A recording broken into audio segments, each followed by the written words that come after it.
Hi everybody, welcome to Beyond the Lines. My name is Sarah, I'm the artist behind Pinselgeschichten, and today I'm going to work in the Magical City coloring book done by Lizzie Marie Collin, and I'm going to work with ink tents and a few gel pen thingies, and I'm going to work on the Northern Lights.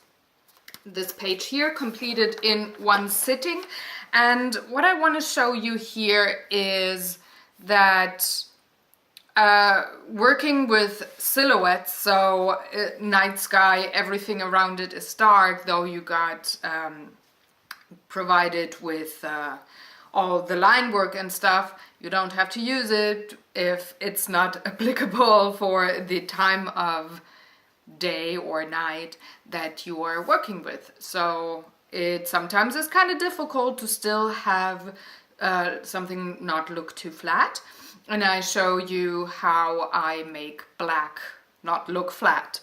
So enjoy and have fun. So here we go, Northern Lights. I chose this page because I thought, well, that's something different than, say, a landscape, a city, or whatever in this book. And we enter the time of year where in certain parts of the world you definitely can see a lot of northern lights. Now, northern lights are funny lights, yellowish green or bluish green or purples and pinks. They're in the sky at night, and they are very intensely colored. So the focus for my page here today is to have the colors here in the swirls, in those big swirls. So this one here and this one here. This is going to be colored quite intensely in greens and pinks and stuff. The background here is going to be maybe a very dark indigo blue. And then everything in the foreground, like those trees and the house and that bush here and the way, is gonna be various shades of dark blue, black, gray, and purple. So night colors with a few lights here in the sky. Now, northern lights do not really make a shadow on anything, so I don't have to care about shading, like where's the light coming from, how can I have cohesive shading. I'm not gonna have to care about that actually, because it's just way too dark here on these on this picture. So it's more about oomph and contrast and everything. So what I want to start with are the colors for the Northern Lights. And I do have a picture here next to me that was shot in Iceland, where there are wonderful colors that I now am trying to pick. So it's definitely going to be the 1400 for the light green. Then we have a stunning almost, it's the 1230 is in there as well. Just saw that. So that is mallard green is in there. It's almost a turquoise, as you can see here. But there is a stunning emerald green, maybe the 1300. The teal green, yeah, that's that. Maybe a bit mixed with this one. I need a bit of a yellowish green here, the 1560. And then a real turquoise green, so the 1220. It's a wonderful color. It's a green aquamarine. And then I need a pink, a really nice pink. Now I'm thinking these two tones, 700 and 710. So these are the colors for the Northern Lights. They're all going to be on my blog, listed with this particular piece here. So close-up photos and stuff and everything that I'm going to use, all the colors, all the gel pens or whatever I decide that I'm going to use on this page here is going to be listed all in one blog post, so you don't have to write things down while I'm coloring here. Since I start now, I'm having about 2 hours.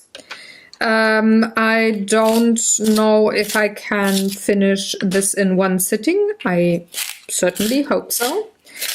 But I don't know yet. So whenever the final part of this video is gonna come out, that day the blog post will be live as well with all the information in there. So the great thing about Inktense is Inktense pencils. You can color it like with colored pencils, and then you can liquefy all in one go, which I'm gonna do. And I'm gonna start with the yellowish green down here, and I'm just gonna give it a sweet layer up to here of this green.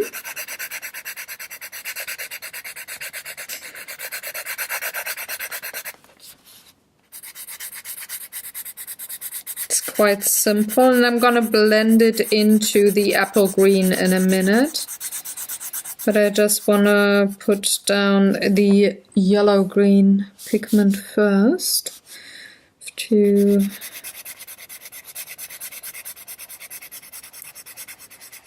see here, and also here there's no swirls up. Oh, there's a swirl up here in the crease. Okay, and then I can move into the apple green. Blend these two together then. Just fill quite a bit. I don't care about these bubbles here and the stars for now. I just want smooth, a smooth page here, smooth layer of color. And I think I'm just going to take care of these bubbles later on, probably either with a white permanent marker or gouache, something like this. Though I work mainly with Inktense in this book here, doesn't mean that I cannot put in some details with other media. So I'm going over parts of the fern, which was the first color, and I'm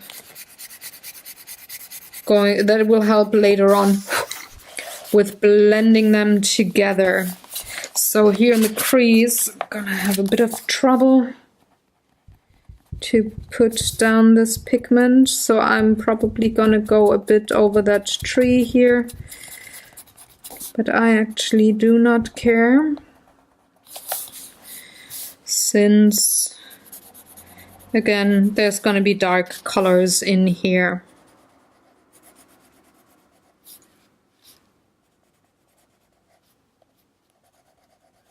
Just have to decide how far up the apple green will go.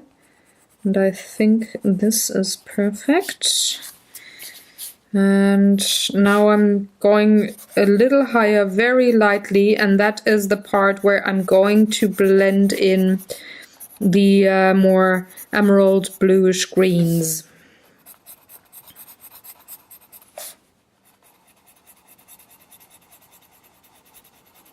Again, I don't care if I get into the trees a bit. They are going to be colored with dark colors later on. So these two are done. Now the mallard green was that one, and that is teal green. So here's the teal green. I'm going over it, over that part here where I excuse me, Had already put down a bit of the apple green to help blending. And what I do here is something that I would suggest you also do when you're coloring or filling in parts of your drawings with color. Turn your work when it is more comfortable to your wrist when you work on things like that. It will save you quite a bit of soreness and or pain when you're working like this. So I'm going to fill in a bit more of this green here. Going over the star, like I said, I do not care at this point. Also gonna add bit of this green here, very little only though. Then I'm going to move on to the next tone, which is a bit more into the turquoise. Bring it in here.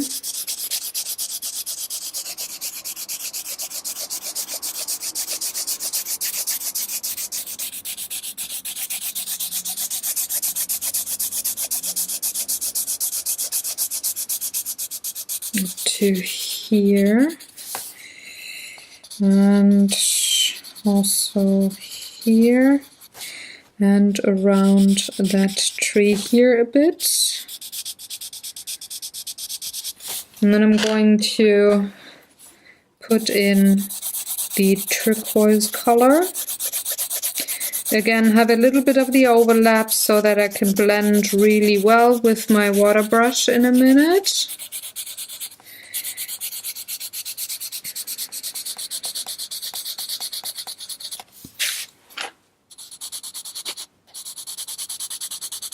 And I don't care how those pencil lines are going, if they're visible or not.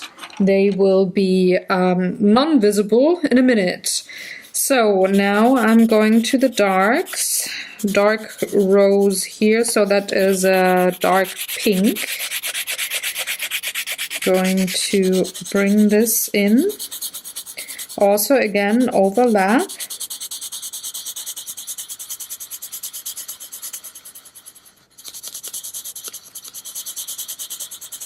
And the rest here is going to be with, what's it called? Fuchsia. Bit of overlap here. Can turn my paper again so you can see it right side up.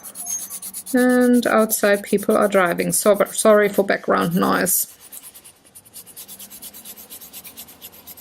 Alright, need a bit more of that darker tone here to blend the two together.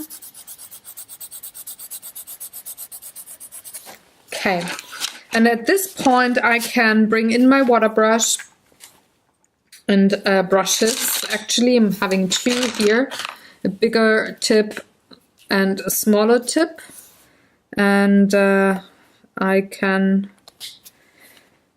now start liquefying.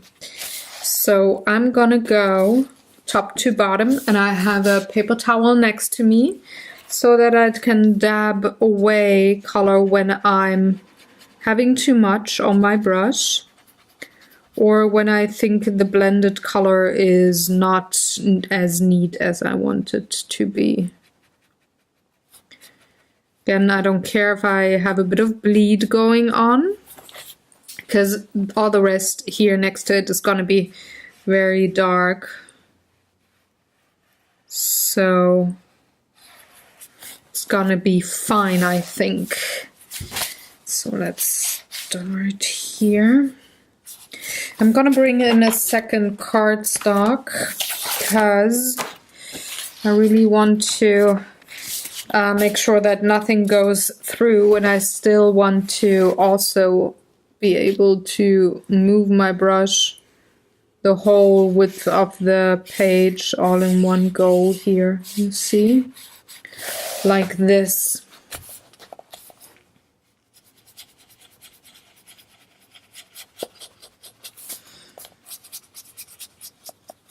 By going in ovals, I have only very little amount of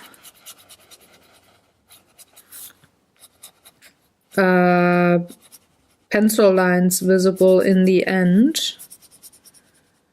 And I can liquefy most of my pigment here.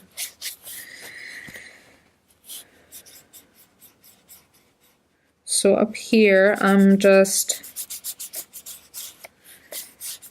going in with the big brush. Around the houses and stuff, I'm gonna go in with a smaller brush, of course.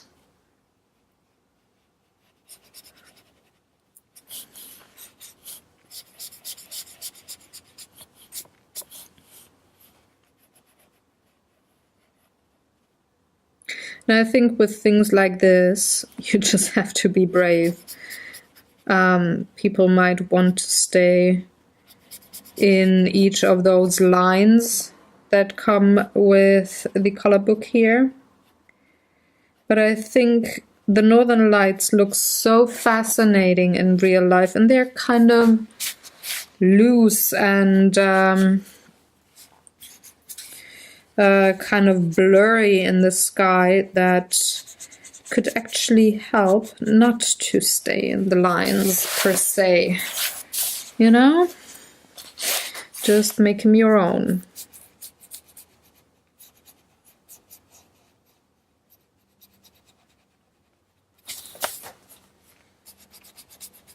Going on to the apple green. And then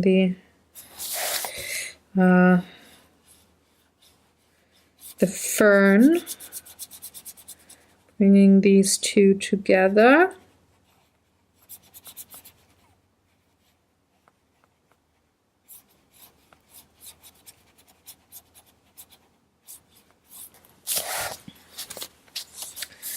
And now I have to switch to the smaller brush to get in here and liquefy this green bit here as well.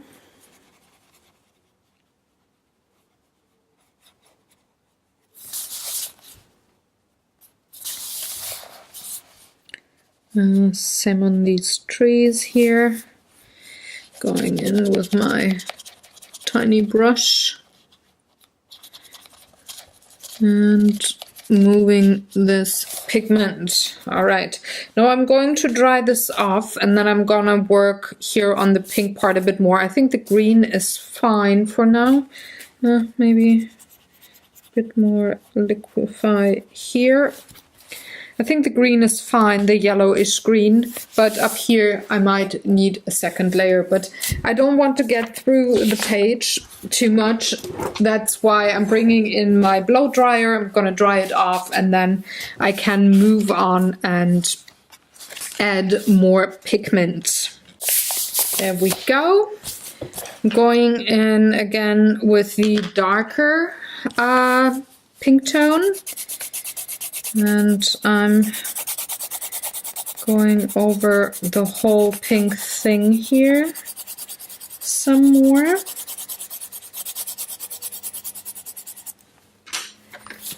And then with the lighter pink in the upper part too, pulling it a bit more. And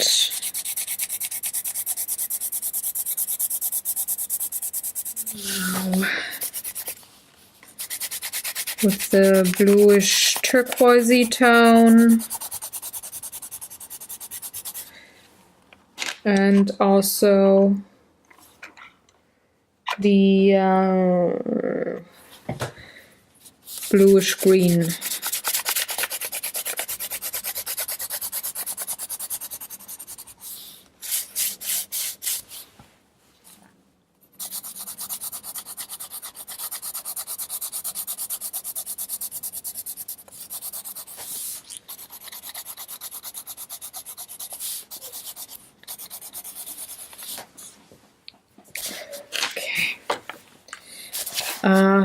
liquefy.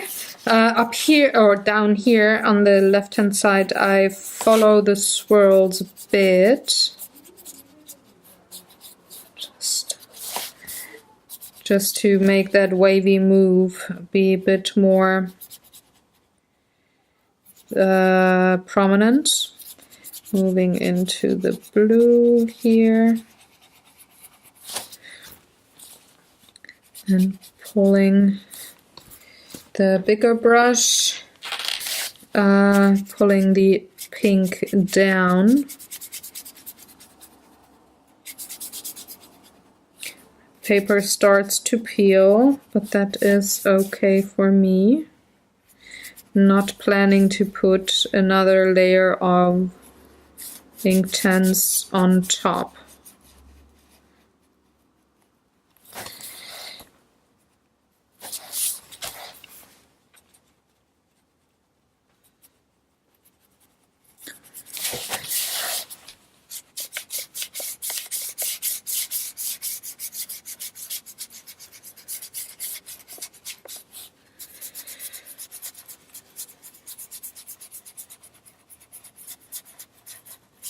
This is pretty much the maximum this paper can take when it comes to the water. But I think that's a nice color, don't you think? Okay. Now this can dry and I can use choose the colors for my sky, for my night sky. And I'm going with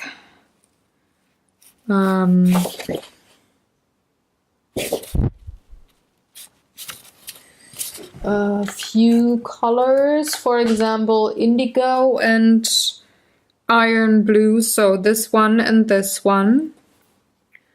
Then I also want the 860.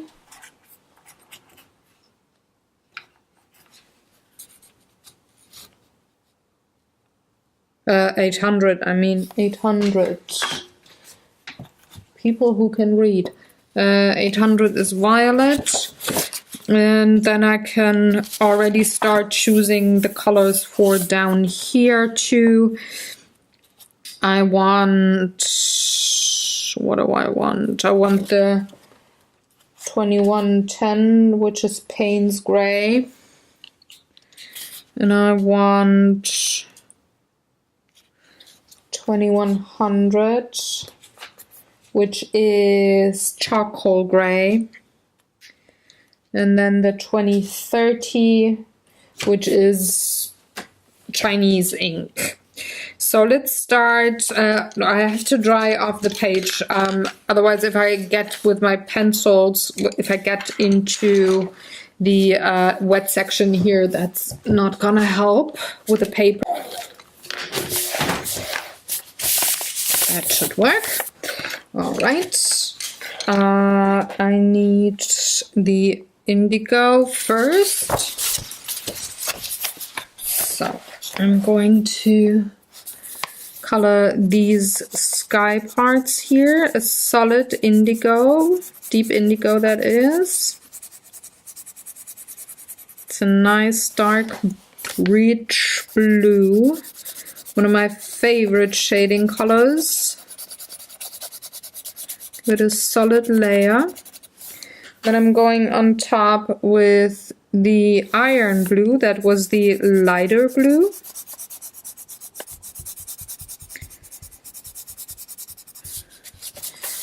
And that, by putting that much pigment down all in one go, that helps me that I only have to saturate it once, I mean the paper, to go on with water only once.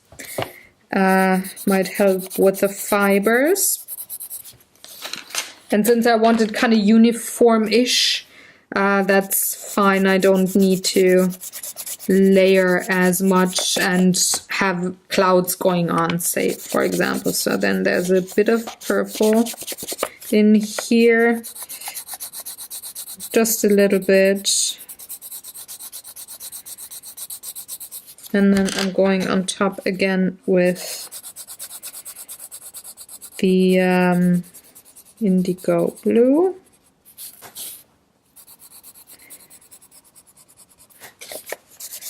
And same here, have a nice contrast. And again, it's time to add some water. I'm taking the smaller brush now, because now it's the time that I have to be careful, because I don't want the indigo to bleed into the northern light colored part.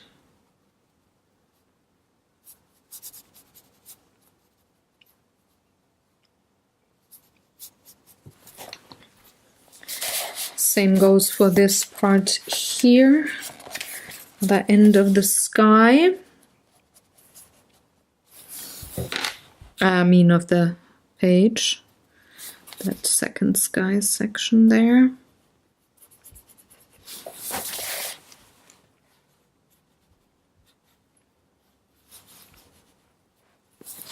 It's always difficult to color in the ditch, but I think with these thin brushes here, it is quite doable. So that would be the sky. And now I can move on and color the trees and the houses and such.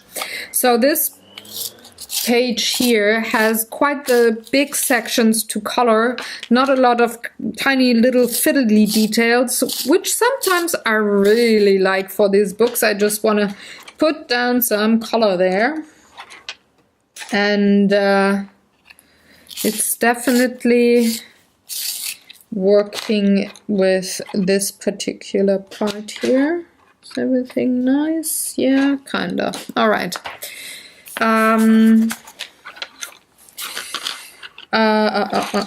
Where are gray, gray, black, black? Where are my blues? I don't know where this pencil is. I have to search for it later.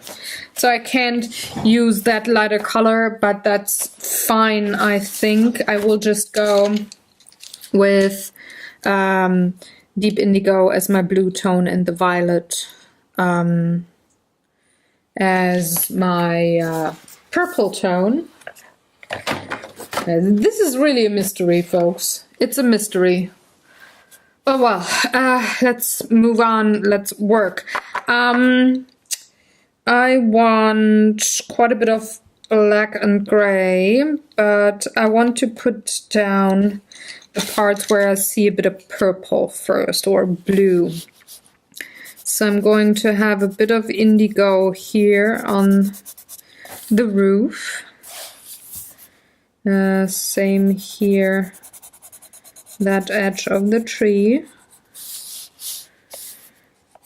Here as well, where the other tree meets.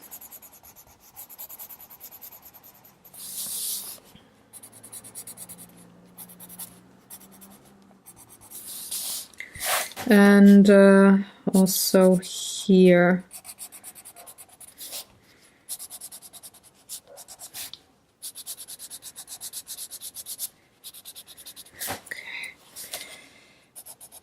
Just a little bit of indigo to, well, not have everything look too flat, you know.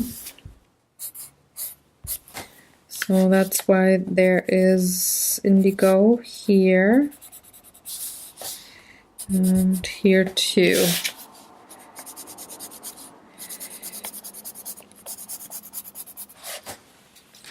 The purple will, oh, see, I need a bit more indigo. Just saw that. Maybe up here on that part of the tree. Just have a little bit.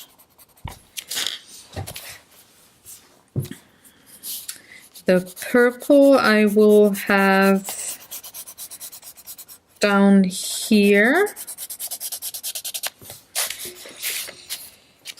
And then I go on with the various grays and such. So let's start with the Payne's. Oh, I found the iron blue. Thought I had a, weird. I saw it as a gray. That is quite grayish looking back here. I thought this was the Payne's gray. Okay. Well, no phantom pencils in my studio. I'm going over the purple bit here a bit with the light blue, lighter dark blue. Doing the same here. Do I want, maybe I want to add a bit of purple to the roof too. And then, where's my indigo? There's my deep indigo. Add a bit more of that here. And then get into the purple, this part here where it meets the other tree. And I'm going to put the iron blue, so the lighter of the blues on top there. Because I don't want it to be really purple, you know.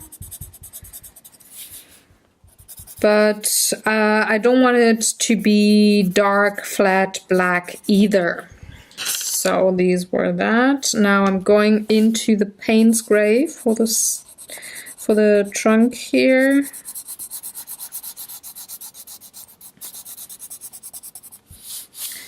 Actually, for the rest of the tree. Let's put him in a Payne's gray coat.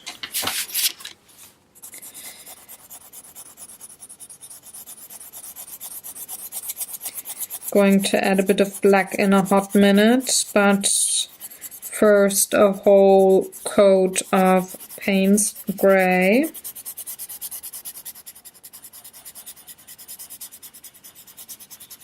Also going over the blue-purple parts here. Then I'm using a bit of the 2030 Chinese ink here on the tree trunk, also here, and very lightly over the whole tree, just really very, very lightly.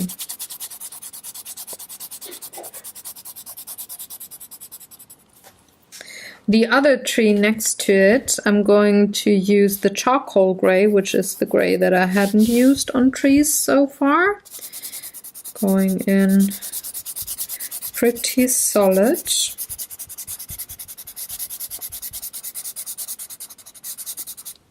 And I'm also going to add some of that, what's it called, iron blue. Again, not to have this look flat black. So these are the trees. Then up next, I want to use the charcoal gray for the house here.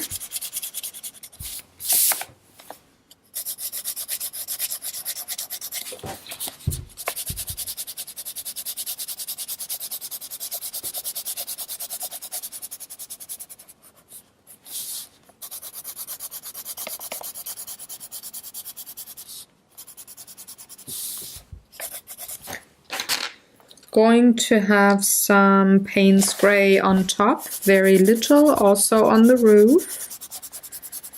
Adding a bit of the Payne's gray.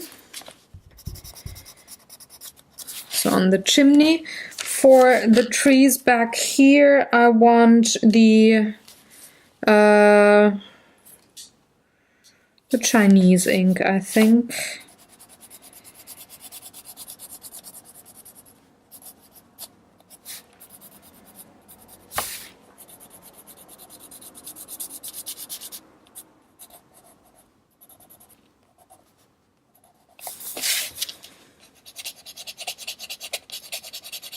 And then I go on top with the iron blue. This really looks horrible at this stage, I know, but just keep with it and you will be rewarded.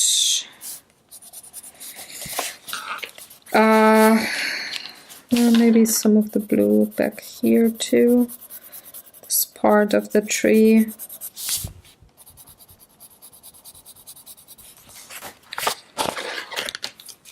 There's another bush or tree or whatever here, which I'm going to have deep indigo on.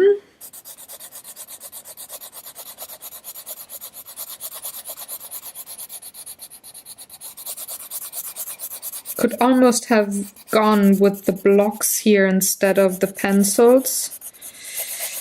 But sometimes when I go with the blocks, I find it would have been better with the pencils, because this is then a kind of fiddly and stuff. So I had thought that would be maybe the case today here as well. But no, it's not the case. So there is the indigo, then going on with the purple on top, just parts of that bush or tree or whatever.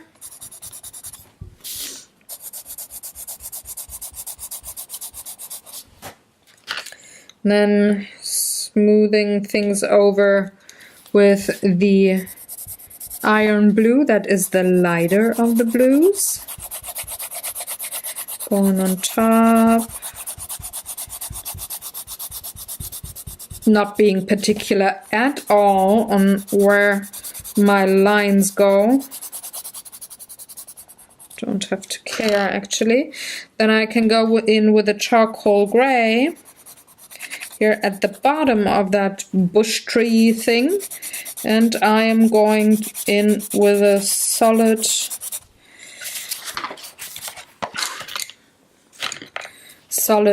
shadow pretty much of that.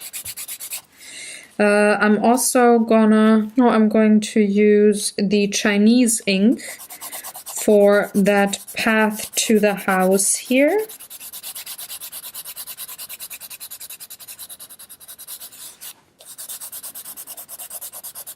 Since it is night anyways, I don't have to be particular at all.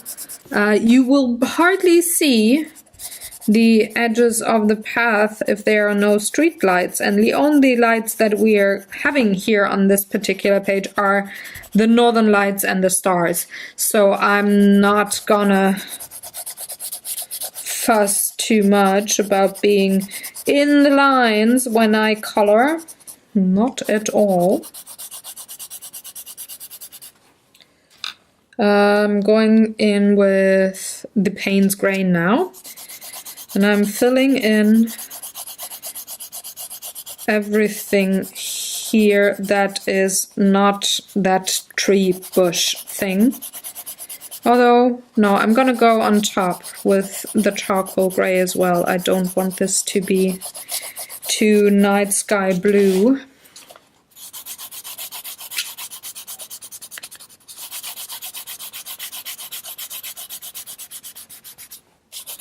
Going over everything with the charcoal gray, also my other laid down colors here.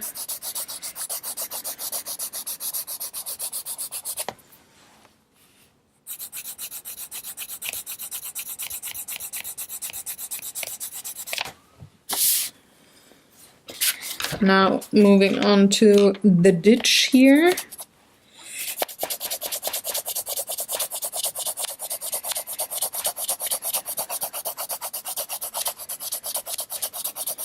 Going over the blue and the black and everything. And then I'm going in with a charcoal gray, and with a light hand add a bit of that to the only Payne's gray parts here, just very little, way less than I used here on the path and the shadow of this bush here.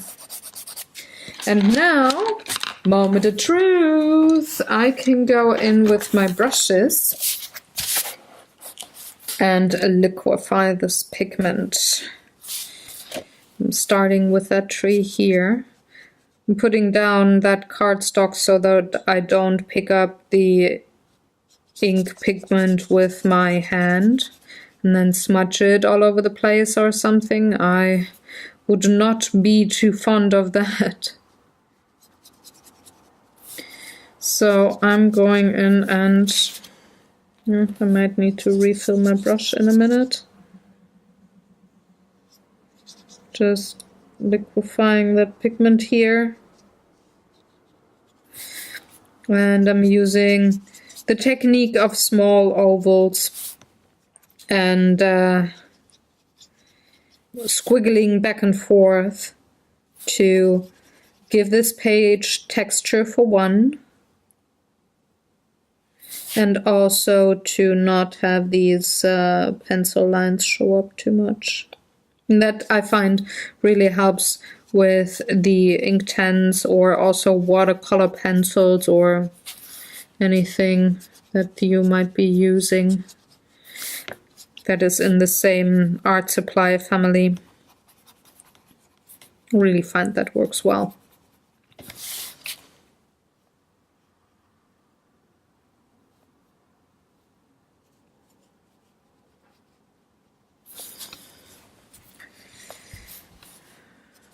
Okay.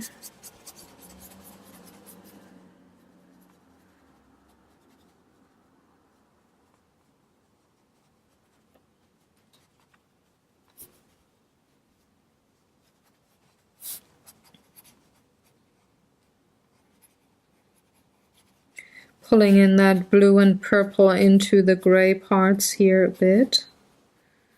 But I'm not moving it to this tree here. I really want the one tree to sit behind the other tree.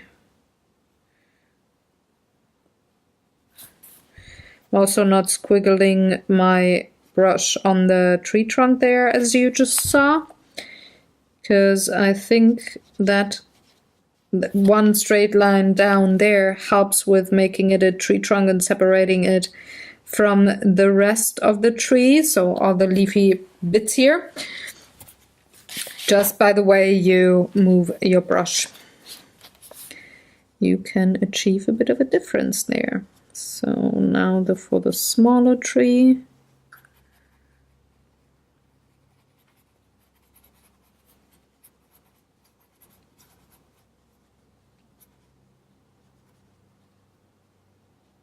Doing the same thing as before.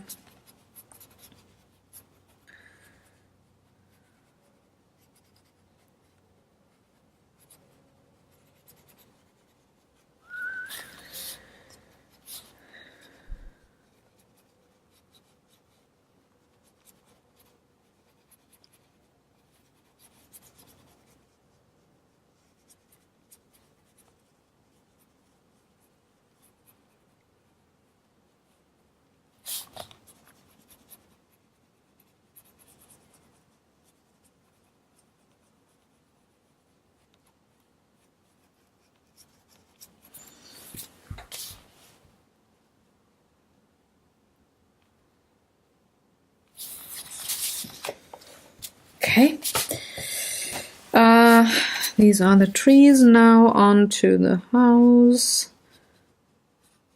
I'm maybe going to put the video in time lapse now for the time that I do go over all of the colorings here with my water brush, and then I can catch you in real time on the other end.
Right, now that I have the first layer in, I'm gonna go on top with a bit more black so I can put away the blues and the purples.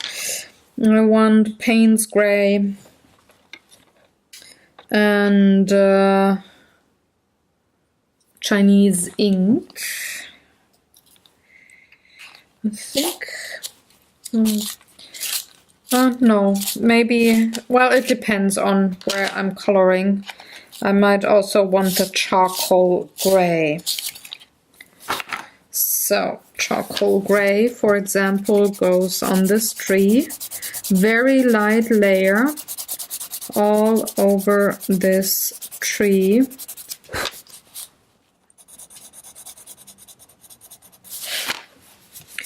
To darken things up.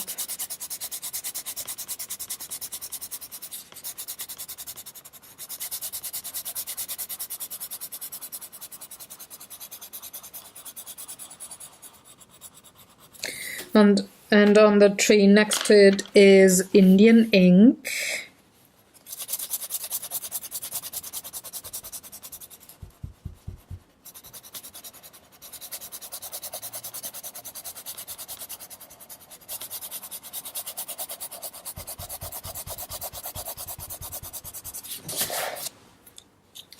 Here, the roof is fine, I don't need to do anything on that. But on the house here, need to add, what's it called? Charcoal gray.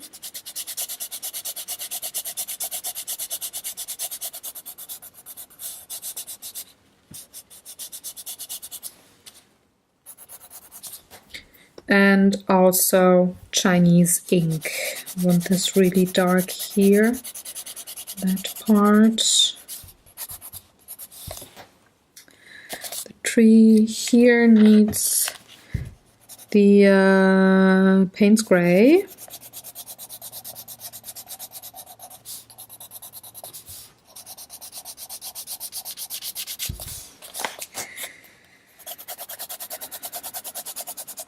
Also need Payne's Gray here.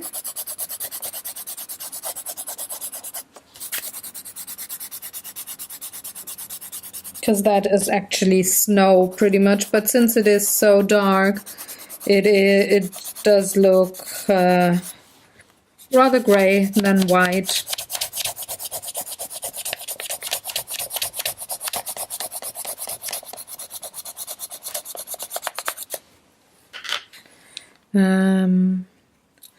Then maybe a bit more indigo up here.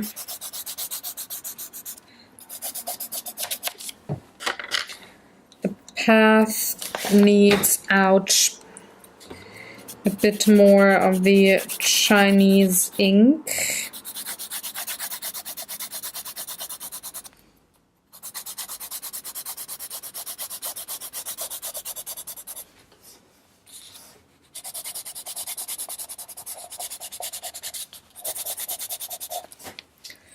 And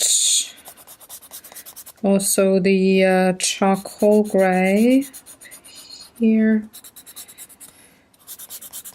just here and there on the edges of the path. This tree here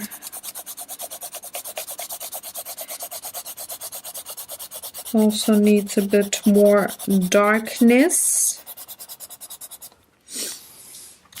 And now I can go in again and liquefy stuff, but I need more water for the thicker brush. Here we go. Second layer.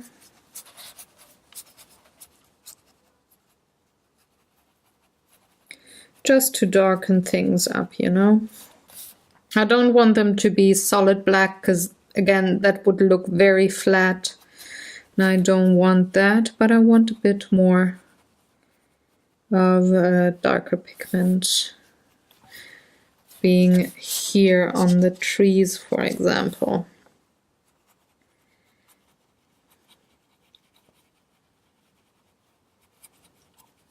And since I don't have to take care of these small patterns each line, I can work rather fast with this bigger brush here. Now onto the house.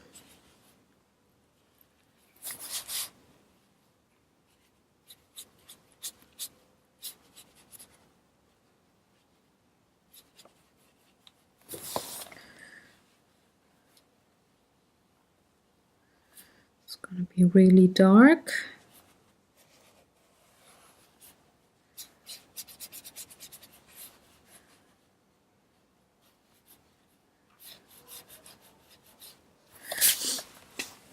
I want this lower part here to stay with that lighter touch. I actually really like that as an indicator, or maybe snow reflection or something.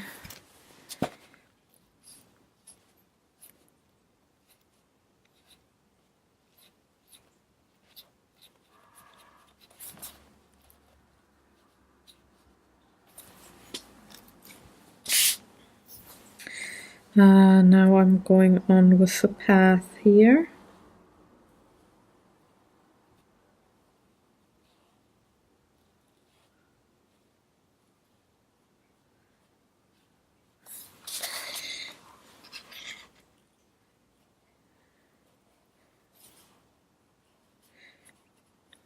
Getting rid of some of the still lighter spots in here.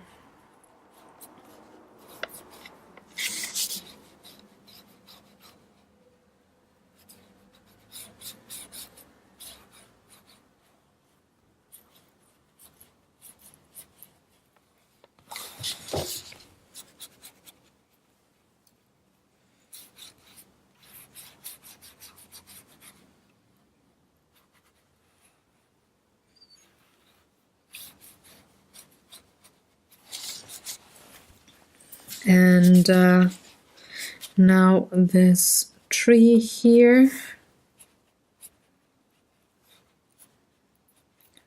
where I had the gray added.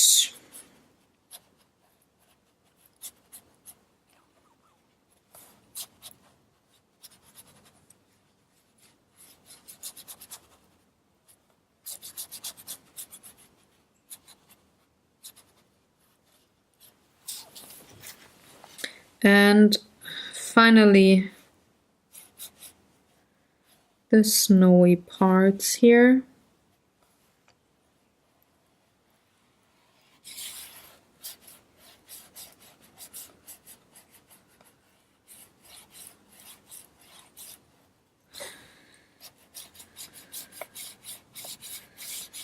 I think this is definitely the last little bit that this paper can handle when it comes to the water and the Inktense.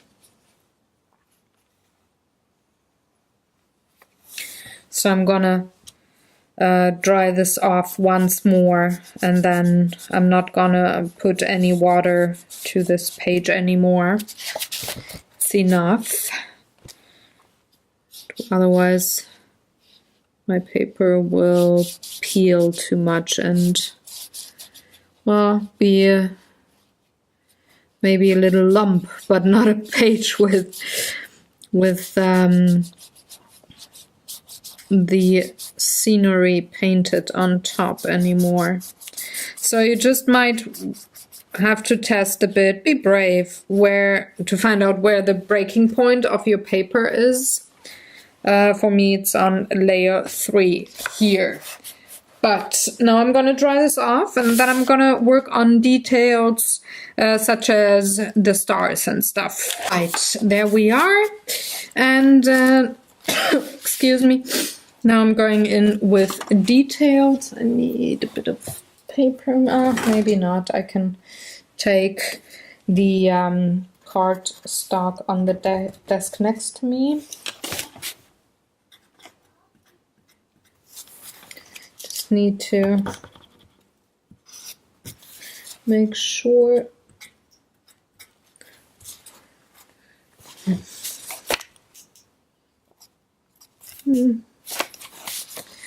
Doesn't really want to bring the white pigment out, so let's pump it a bit.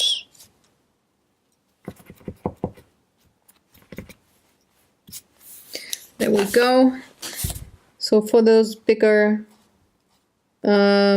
circles here, I can go in with my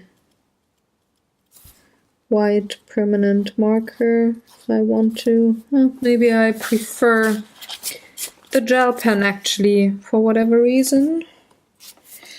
Let's see.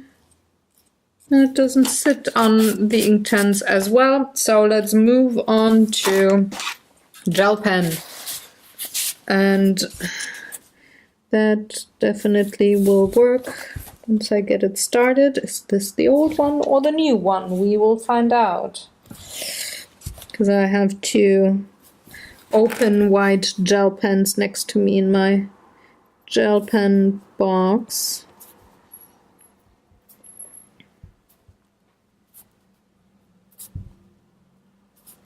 So I'm just filling in those circles here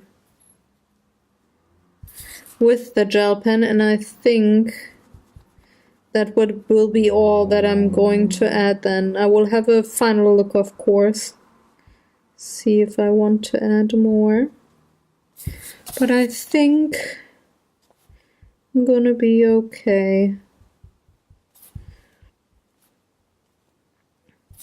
with just these white dots and stars here on this page.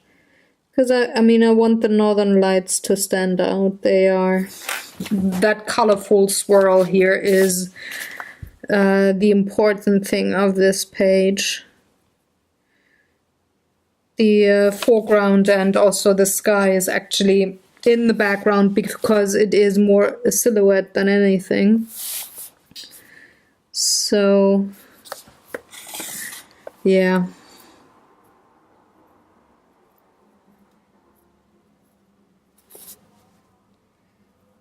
I think that it will then be enough. So I'm quickly gonna add the white here. Since it is quite repetitive, I would say it's time for another time lapse to save us all some time.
that's that. This is the Northern Lights page in the Magical City coloring book.